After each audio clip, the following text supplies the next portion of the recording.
Hi friends, I'm Dr. Ruta Vyas, coach, facilitator and mentor.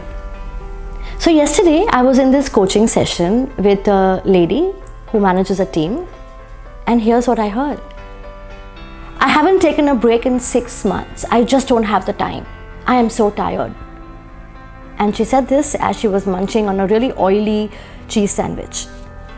And she's munching on it hungrily. So I asked her, no breakfast? She says, oh, where's the time? I haven't had breakfast in so many days. I just live on coffee. Well, it sounds familiar. I'm sure it does.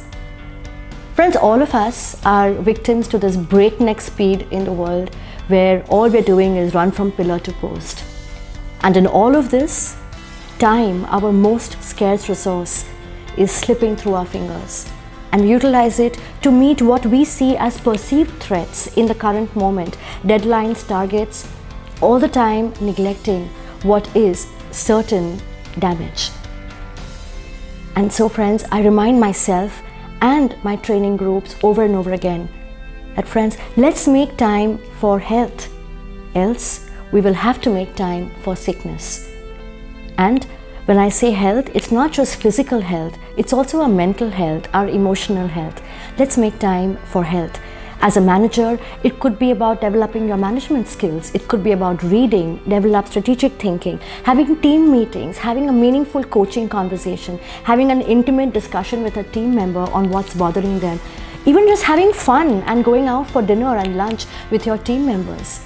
Now, all of this takes time, of course, but it's critical to build up the motivation, the morale, the productivity of your teams.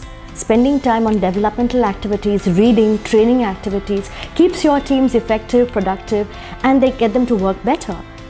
Now, if you say you don't have time for all this, well, then start making time for a lot more.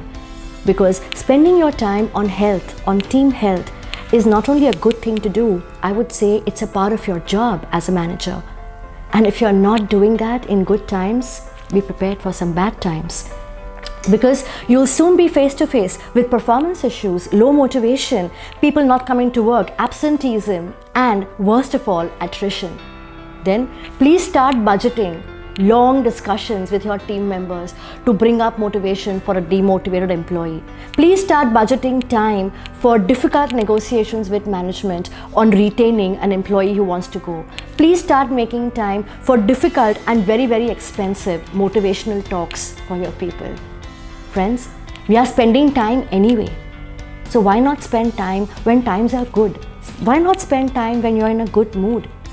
Definitely a 30-minute walk in the sun, feeling warmth and happiness and joy around you is better than 30 frustrating days sitting at home with painful knees because you didn't exercise. Definitely a 30-minute intimate conversation with a team member on what they really want, what motivates them and what's bothering them can actually help you nip problems in the bud. And those conversations are far more empowering than 30 long hours on sitting with a team member to rectify his performance, sit back after work and correct his work coming out from poor motivation, and of course hours and hours of trouble and toil setting right a house that's broken. So friends, just like we have AMCs on our appliances, let's begin AMCs for ourselves, for our bodies, for our minds, because you owe it to yourself. You owe it to your family, you owe it to your organization, and you owe it to your employees. So before it's much too late, make time for health and enjoy it. Go out there, find your spot in the sun so that we don't need to spend our time on sickness. Go on, be healthy, be happy.